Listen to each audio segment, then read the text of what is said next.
After a tense meeting with Natasha's old friend group, she's resolved to go looking for the missing quarterback, Dan Pierce. But on her way to grab her stuff from her locker, she comes across Brittany, Cody, Jocelyn, and Stacy surrounding a cornered Lily.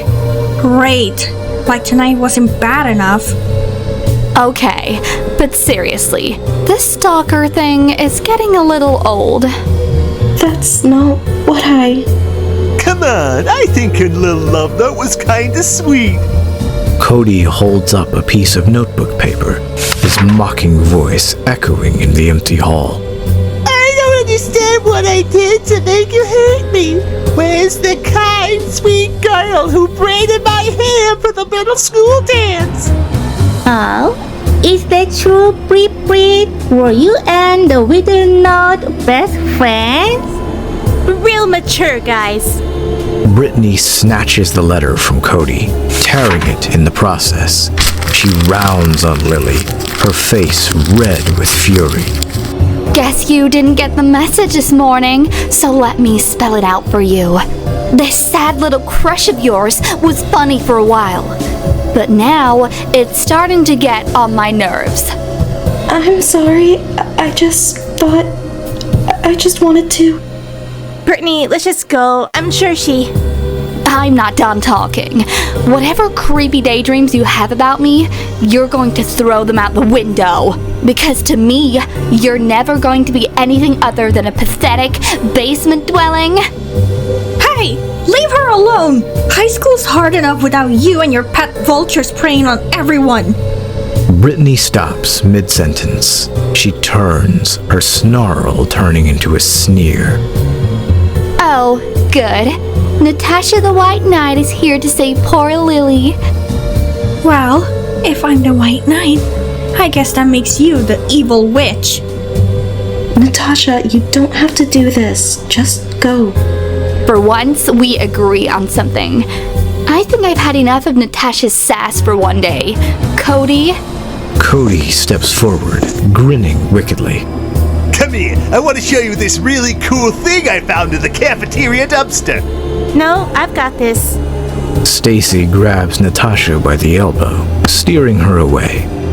Look at Stace, taking initiative. Works for me. We're still shopping on Saturday, right? I saw the cutest sweater at G&N the other day. Yeah, I'll call you. Just before Stacy drags Natasha out the door, she glances back to see Lily vanish around the corner, tears streaming down her face. Stacy finally lets go of Natasha's arm outside the front doors. Ow! How are your hands so freaking strong? 10 years of gymnastics. Gymnastics, huh? Explains how you're flexible enough to walk around with your head up your own ass. Excuse me? What's that supposed to mean? Open your eyes! Brittany and her goons are just a bunch of malicious jerks. They're not your friends. You think I don't know that? You think I want to be Brittany's sidekick? You think I don't know she's literally the worst person on the planet? Then why? Thinking back to the pep rally, she remembers Stacy's flawless tumbling pass and how she tripped right after looking at Brittany. Stacy, did Brittany threaten you? What do you mean? Every time I see you guys together, you act like she's got a knife to your throat. What I don't get is, how could she possibly be a threat to you? You're more popular than her.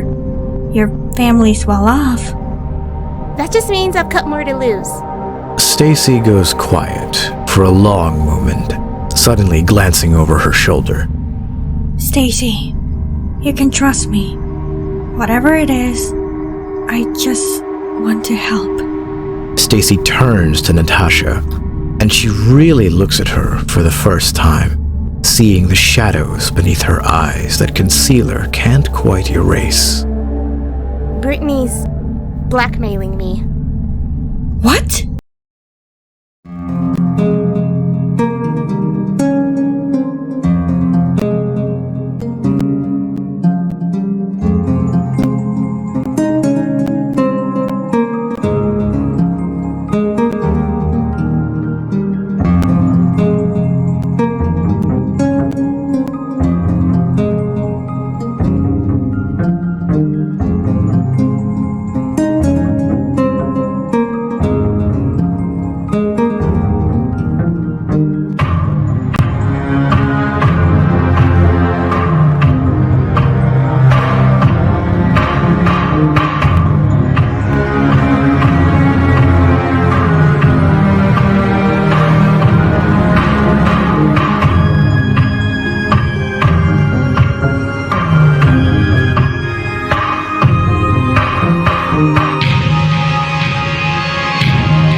Natasha stares at Stacy in disbelief. Blackmail? So the fall during the pep rally? Rule 1. Never outshine Brittany on the cheer squad. Closely followed by Rule 2. Never talk back to Brittany. And Rule 3. Buy Brittany all the tacky-ass sweaters and ankle booties she wants. Geez, Stacy. What does Brittany have on you? Oh, just a video that could totally tank my mom's re-election campaign and earn the title of first daughter in the entire universe. Brittany had this big birthday party over summer. It wasn't really my scene, but I felt like I needed to make an appearance, you know? The perils of being popular. The worst part is, I actually had a great night. It was the first time in years that I just let go and had fun. But then... Stacy sighs, rubbing her temples. Whatever. You probably don't care about my dumb mistakes. Stacy, you can tell me anything. Seriously? I mean, no pressure, but telling someone might make you feel better. And I promise I won't judge you. Okay, fine. But if you tell anyone... I won't. Pinky swear. Natasha holds her pinky finger out to Stacy. She looks at it in surprise, but slowly she breaks into a smile, wrapping her pinky around hers. Okay, it was like mid-June and Brittany's parents were out of town. A wave of thumping bass hits Stacy as she steps into Brittany's house. Okay, half an hour of mingling, an hour or so of dancing. Make sure I say hi to the birthday girl, home before 11:30 p.m. Yo, Stacy! Stacy spots Ben, the captain of the basketball team, waving at her from the kitchen. Hey! Was wondering if you were gonna show up. Gotta be fashionably late, right? For sure. And can I say, it was definitely worth the wait. You're looking hot tonight. Stacy blushes, giving Ben a playful shove. Flatterer. Have you seen Britt? I should say hi since it's her party and all. Last I saw, she went that away. But you can find her later, right? Don't worry. I'll probably see you around. Stacy walks off in the direction Ben pointed. He calls out after her. This hard to get thing just makes me want you more! Waving to Ben, Stacy makes her way through the party until she spots Brittany talking to some other girls by the couch. Can you believe it? Lena can't even hold a handstand on her own. And she's still higher on a pyramid than me. But she's like 90 pounds. Don't they put heavier people on the bottom? Did you just call me heavy? Oh, it's probably all muscle. Whatever, I'll be on top someday, even if it kills me. I mean, I'm the only person on that squad with any actual talent. Brittany, do you actually think that? Brittany whirls around, her eyes going wide as she sees Stacy. Stacy, you're here. I mean, of course I didn't mean any of that. I was just joking. That wasn't a very nice joke, Brittany. You're so right. And I'm really sorry. You know, everyone on the squad is like a sister to me. The other girls start to giggle. Stacy sees a brief flash of anger across Brittany's face before she covers it up with a forced smile. I'm really glad you could come, Stacy. I thought Mayor Mom didn't approve of partying. She's at some fundraiser, benefit, conference, whatever, until late. She won't even notice I was gone. Why even bother? I mean, everyone knows she's gonna win again. She's got my vote. I like the way she said filibuster. Ugh, she better win. Then she can tuck the campaign monster away for another 8 years or so. Geez, sounds like your mom's a real hard ass. No, that came out totally wrong. She's just really passionate, you know? She wants to make Westchester the best it can be. Oh yeah, totally. Oh, I love this song.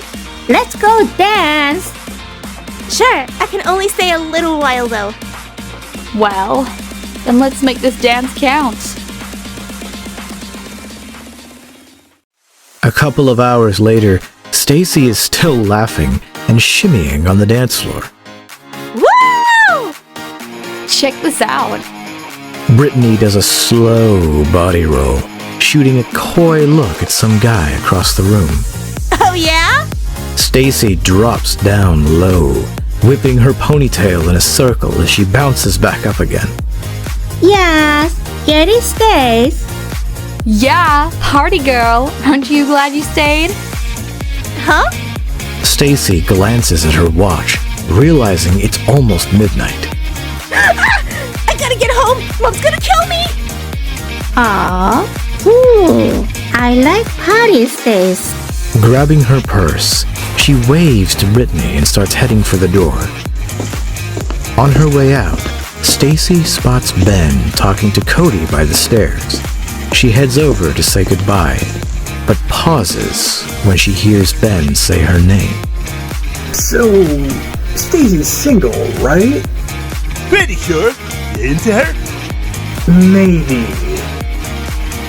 Stacy inches a little closer, staying out of sight. Fair warning. Stacy's chill, but her mom is a beast. I hear she does a background check on anyone who tries to date her daughter. Who said anything about dating? Girl's crazy hot, sure, but she's also, you know... What? Stuck up? Total stick in the mud? Right. I could never date someone like that. Boring. I need a girl who knows how to have fun. Boring? Stacy turns, vision blurring with tears as Ben and Cody's laughter rings in her ears. Rushing towards the back door, she runs right into Brittany. Hey, watch it. Wait, Stace? What happened? Nothing? I'm fine. Have fun with the rest of your party. Oh, no, you don't. Come on, let's go somewhere private. Brittany shepherds Stacy to her room and shuts the door. She sits down on the bed, trying to wipe away tears without smudging her makeup. Okay, spill. What happened down there? I told you, it's nothing. Okay, it's obviously not nothing. But keep pretending if you want. I'll wait. Brittany sits down at her makeup table and starts playing a game on her phone. Hey, Brittany, be honest. Do people think I'm boring? Okay, you totally didn't hear this from me, but what? But let's just say Miss Perfect is one of the nicer nicknames you've picked. Stacy looks down at her shoes. Hey, who cares what other people think, right? You're captain of the cheer squad, and your mom's the mayor. You've got, like, the perfect life. No, I don't! I hate my life! Brittany looks up from her phone, mouth hanging open in shock. Stacy keeps talking, words pouring out of her in a rush. Everyone thinks we're this perfect little family because that's what Mayor Mom needs us to be. But it's all fake. Mom and Dad hate each other. They're both having affairs and they don't even try to hide it from me. No way. Every night is big screaming match between them. Except for the nights they're screaming at me for putting one toe out of line. Stacy starts to cry again, letting her head drop into her hands. I am so tired of having to be the mayor's perfect daughter every freaking second of every freaking day. But she doesn't even care about me. The bed rocks as Brittany sits down next to Stacy, pulling her into a one-armed hug. That really super sucks, Stacy. I had no idea your mom was that bad. Nobody does. If they did, she'd be out of office, like tomorrow. Thanks for listening, Britt. I'm sorry to be such a downer at your party. Oh, don't worry about it, Stace, really. Stacy trails off, her cheeks flushing slightly as she looks down at the ground. Next morning, I woke up to a text from Brittany. Don't tell me. Yep, she recorded the whole thing on her phone. After you confided her? That's just fucked up. It really is. But telling someone about it feels good. I've been keeping that bottled up for months. I'm glad I could help, but maybe if you told your parents what happened... Natasha, are you insane? Dad would ground me for 20 years and then Mom would murder me. If she found out that I endangered her campaign, she'd never let me leave the house again. And if the video gets out, I can see the headlines now. Mayor's daughter tells all. Green's marriage, family, and entire political career a sham. So you're just gonna sit back and let Brittany take everything from you? I'll figure something out. I just don't know what yet. Stacy trails off as a door opens nearby. Lily emerges from the school, her face wet with tears, and starts walking towards the bus stop. I better go after her. Stacy puts a hand on her shoulder, holding her back. No, let me. I've stood by too many times and I should have been helping her. All right. Natasha hangs back, and Stacy hurries to catch up with Lily. Lily, wait up! What? Did Brittany send you to yell at me some more? No, Lily! I'm so sorry! I never should have wanted you to get hurt. I hate the way those guys treat you. Good job, Stacy. Hitching her bag a little higher on her shoulder, Natasha continues down the road towards town. A few minutes later, Natasha turns onto Main Street and spots her friends waiting in front of Gunter's Hardware. Sorry, got held up by some Brittany drama. Ready to head out? I was thinking we should gear up before we go. That dirt monster that came after you could still be out there. Plus, who knows what else. Good point. If Mr. Red is back, we should be ready for anything. Ava holds up her finger, and Natasha realizes she has her cell phone pressed against her ear. Yeah, I just wanted to let you know I'm gonna be late. Natasha and I are working on a project together, and it's really... No, Dad. And that was one time, by the way. Here, I'll prove it. Ava shoves the phone into her hand. Hi, Mr. Cunningham. Yeah, it's been a long time. I'm glad we're talking again, too. Okay, thanks, Mr. Cunningham. She won't be home late. Natasha hangs up and hands Ava back her phone. Sick. One call from you and I get to ditch curfew? I don't know what to do with all this power. If that whole weird conversation is over, can we go buy some hardware? Yeah. Better be ready to defend ourselves from all those spooky bushes. Very funny. Inside, Natasha's friends wander off to browse the aisles, but she stops in her tracks, staring at the guy behind the counter. You! The guy looks up from his phone, smiling in recognition. Well, if it isn't a blast from the past. How's it going, Natasha? Sounds like someone figured out how we know each other. Gonna let me on the secret? I could, but it's so much more fun to mess with you. Here, I'll give you a hint.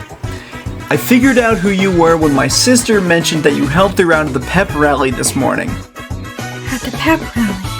Oh, you're Connor Green, Stacy's brother. Right in one. You always wear the smarty pants of that group. How have I never seen you here before? Been traveling around a lot since high school. Spent this past summer crashing at my friend's place in Oakland. Figured I should be around for campaign season though. Make sure Mom and Stace don't murder each other. That's thoughtful of you. Are you happy to be home? Sure. It's cool to see Stacy and catch up with old friends. Can't say I missed Mom and Dad's lectures, though. Every time I go over there, it's apply for college this and get a haircut that. Sounds terrible. Anyway, what brings you to Gunther's Hardware, your local source for all things home improvement? Nothing in particular. Natasha trails off, her eyes caught by something hanging up on the wall behind Connor's head. What is that? Oh, the pole saw. Connor takes the tool down from its hooks and hands it over the counter. Natasha hefts the pole saw in her hands, unable to suppress a wide grin. This is awesome. Perfect for pruning high up branches, or for fighting off zombies. Unfortunately, it's also just a display model. Should have them back in stock in a few days. Reluctantly, Natasha hands the pole saw back, and Connor returns it to its place on the wall. I guess I'll just look around then. Sure thing. Just whistle if you need me. Smiling, Natasha makes her way past the counter and starts walking along the narrow aisles. Hey, Natasha! Think I can lift this over my head? Natasha turns to see Andy holding a large bag of dry cement. I think you can definitely lift that. Come on, Mr. Kang. Let's see what you got. Straining, Andy hoists the bag onto his chest, then pushes it up over his head. Okay. Come on. Yes! Natasha applauds as Andy presses the bag a couple more times, then sets it down on the floor. Damn, Andy, you're a beast. Just try not to wear yourself out before we even get to the woods. I'm just getting warmed up. Laughing, Natasha heads off to check out another aisle as Andy starts doing curls with a coiled-up garden hose. A little while later, Natasha finds Noah browsing one of the aisles near the back of the store. Finding anything useful? Not unless you want to go after Mr. Red with a bunch of duct tape and twine. Natasha gives a half-hearted laugh, moving to scan the shelves on the other side. I don't know how you can be so calm. I'm on the verge of a breakdown over here. Calm isn't the word I'd use. I have to know. Noah sighs, rubbing his hands over his eyes. This has been haunting me for years, Natasha. What we did, what he did. Natasha is hit by a sudden, vibrant memory. A little red-haired girl in a blue dress, giggling as she runs through the trees. Natasha shakes herself, Jane's laughter echoing in the back of her mind. Yeah, me too. Mom blames me, for Jane. And for Dad leaving right after. I'm sure that's not true. It is. She said it to my face. Regularly, actually. Noah, I'm so sorry. Noah shrugs again. The worst part is that this sounds lame as hell, but the day I lost my sister, I lost my whole family. My mom, you guys, everyone. Noah, I know how you feel. Noah turns to look at Natasha, frowning. What? You think you know what it's like to live in that house, knowing she's gone forever? Sorry, I just wanted... Don't. Noah waves Natasha's comment away. I wish things were different. Yeah, me too. Natasha looks up to see Ava and Andy standing at the end of the aisle. Ava holds up a baseball bat in one hand and a garland of barbed wire in the other. Someone's been playing too many zombie shooters. Ignore this Philistine. He's just jealous of how totally badass you'll look swinging this around. Nice! It clobbers, it shreds, it bashes in dirt monsters' brains. Damn. Yeah, that'll work. You gonna get it? Hell yeah, I'm getting it. Natasha turns to see Noah loitering next to a shelf full of flashlights. Did you want to get something? Guess I was just thinking about how dark it's gonna be in there. I don't love the idea of something sneaking up on us. This could even double as a club. Noah picks up a heavy black flashlight and gives it a couple swings. He looks at the price tag, flinches, then puts it back on the shelf. Never mind. I'll be fine. I got this. Call it an early birthday gift. Seriously? Thanks, Natasha. Don't mention it. Natasha walks to the front of the store, and Connor rings her up. Find everything you need? Yeah, I think we're set. Alrighty then. See you around, Natasha. Definitely. Steeling herself, Natasha pushes open the door and steps out onto the cool night. They follow back roads out of town until they find themselves standing at the edge of the dark woods. Natasha finishes wrapping the barbed wire around the bat and gives it a few experimental swings. Alright, now I'm ready for anything. Let me know if you need someone to hold your hand. Andy winks at Natasha, then strides forward. His steps barely falter as he crosses into the dense trees. You coming or what? Noah heads into the woods. Natasha finds herself suddenly alone, except for a huge crow perched in the branches of a nearby pine tree. The bird watches Natasha with one glossy black eye as she takes a deep breath, then steps into the woods. Natasha trails behind Noah, the bright beam of his flashlight illuminating the path ahead. At least we can see where we're going. Well, this place is as creepy as ever. I don't know. It feels almost like home. As Natasha pauses to get her bearings, a cool breeze brushes past, carrying a faint but familiar whistling sound. Natasha, where are you going? You don't hear that? It's coming from this way. The sound draws Natasha to the base of an old, twisted tree, where something hangs from the lowest branch. She reaches forward with trembling hands. Noah appears at Natasha's side as they stare down at the whistle, its tarnished surface gleaming in the moonlight. Is that? I thought it was lost. Natasha turns the whistle over in her hands as Ava and Andy catch up to her and Noah. Whoa, where'd that come from? Weird.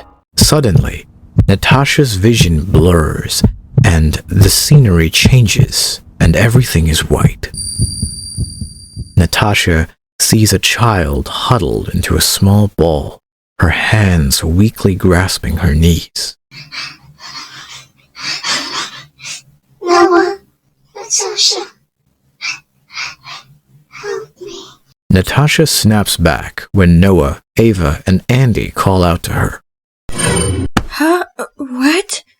Are you alright? You were mumbling to yourself all of a sudden. Oh, it's just this whistle. It was her birthday present. If she ever got in trouble, all she had to do was blow it and...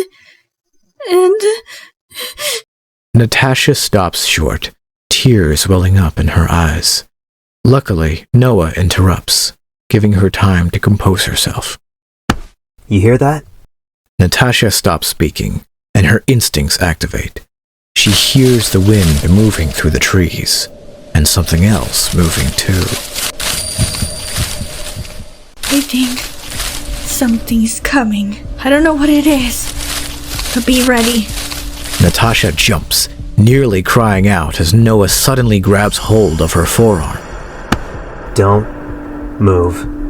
Slowly, hardly daring to breathe, she turns her head, following Noah's petrified gaze. 20 feet down the path, transfixed in the beam of Noah's flashlight, Natasha sees a twisted creature of vines and bone.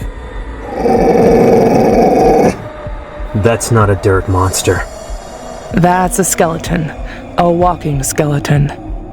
Oh, hell no. I did not sign up for this.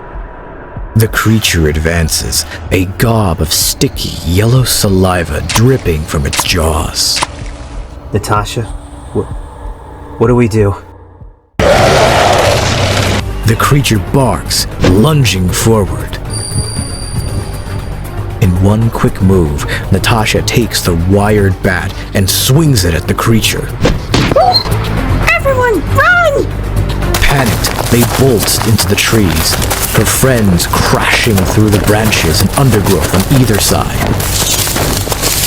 Dodging around a fallen tree, Natasha gasps as another hulking shape looms up in front of her, blocking her path. Natasha makes a sharp left turn, and the creature howls. It falls in beside the first creature, skeletal limbs clicking as they run.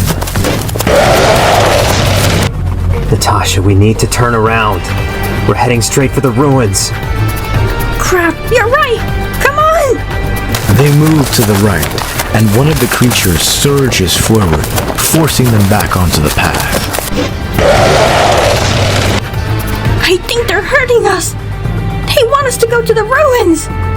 And they don't want us to find Dan! Still running, Natasha quickly glances around. One creature trails behind them, driving them forward, while the other sticks close to the right. We can't keep going this way! Who knows what'll happen if they drive us to the ruins?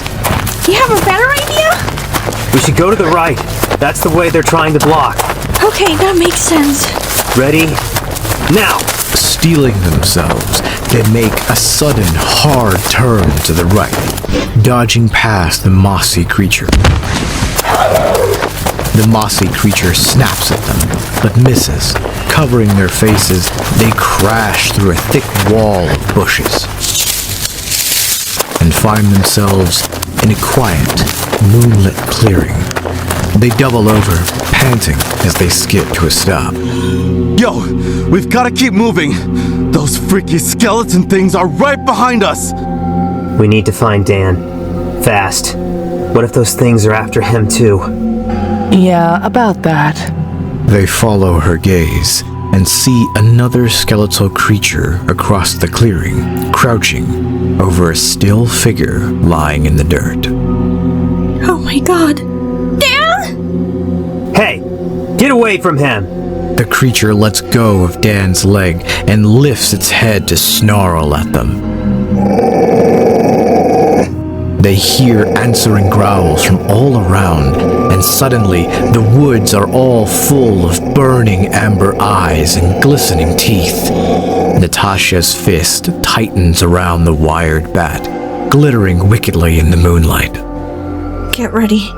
We can't let them take Dan. This is not the way I thought today was going to go. Andy grins at Natasha, cracking his knuckles and bouncing on the balls of his feet. But hey, beats homework. I guess so. Ava stoops down to pull a long knife out of her boot. What the? Where'd that come from? Given that knives at school are an expulsion-level offense, let's say the hardware store. Glad you came prepared. Noah's knuckles whiten as he shifts his grip on his flashlight. I'm ready. Then let's do this. Natasha takes a deep breath and yells. Yeah! Come and get it! Natasha winds up her wired bat and caves in the creature's ribcage with a loud crunch. Yeah! That'll teach you not to mess with me! Natasha's instincts kick in and realizes another creature is about to slam her. Natasha quickly jumps, dodging the creature. Hey, Twiggy! Here comes the pain train! The creature turns towards Andy's voice, too slow to stop him from grabbing it by the spine. Andy hoists the creature overhead and slams it against a tree. Dry bones shatter, and it falls to the ground in a twitching heap. Yeah! 3 points! Okay, now that was totally badass. We've got the monsters covered. See if you can get to Dan! Nodding, Natasha sprints to where Dan lies unconscious. A single creature advances on him, leafy shackles rising as Natasha moves between it and its prey. Hey! Get away from my friend! Vines snake up from the creature's back, whipping past Natasha to wrap around Dan's leg. It starts to back up, dragging Dan towards the trees. No, you don't! Natasha grabs Dan's wrist, digging in her heels as she and the creature fight a grim tug of war over Dan's limp body. Hold still. Ava steps forward, her knife flashing silver as it slices into the thick vines. Thanks. Almost there. Ava ignores Natasha, holding the last vine as she slices Dan free. The creature tries to pull away as Ava's knife rips into it again and again. Soon, there's nothing left but a pile of shredded vines and bone. Damn, Ava. I may have some anger to work out. As Natasha watches, the disembodied skull at her feet twitches. Vines rise towards the other parts of its body, trying to pull itself back together. Oh, hell no. Natasha hefts the wired bat and swings it as hard as she can. The hit connects with the snapping skull, shattering it into 1,000 pieces. Regenerate that. Nearby, Noah swings his flashlight at the last creature standing, hitting it square in the jaw. It goes down, but he continues to wail on it. I'm sick of these freaking woods. Natasha reaches him as the creature gives a final twitch and goes limp. Noah puts his hands on his knees, breathing heavily. That's right. You stay down. The clearing goes still, and it seems as though, for now, nothing else wants to kill them. We're okay? Don't know if I'd go that far. I mean, we just got attacked by zombie plant skeletons. Ava gives the pile of bones at her feet a few more stomps for good measure. I'm good. I'm fine. It's him I'm worried about. They kneel down next to Dan. Natasha gently brushes leaves and dirt from his face. He's breathing. But, jeez, he looks terrible. Dan, buddy, you gotta wake up, okay? At the sound of Natasha's voice, Dan's eyelids twitch, then begin to flutter open. Why are you out here? Dan's eyes seem to look past as he opens his mouth, mumbling softly. Here. I'm here. He's here. We're all here. It's okay now. Dan grabs the front of Natasha's shirt and pulls her in. His eyes suddenly clear, bore right into her. Why? Why did you come, Natasha? What? We had to. We couldn't leave you out here. You shouldn't have come. He pulls Natasha closer, his voice a terrified hiss. Now, he can leave. Dan lets Natasha go, and she falls back, scrambling away from him. No. Natasha? What is it? What did he say? Natasha shakes her head, unable to speak as Dan's eyes flutter closed. With a final sigh, he goes still once more.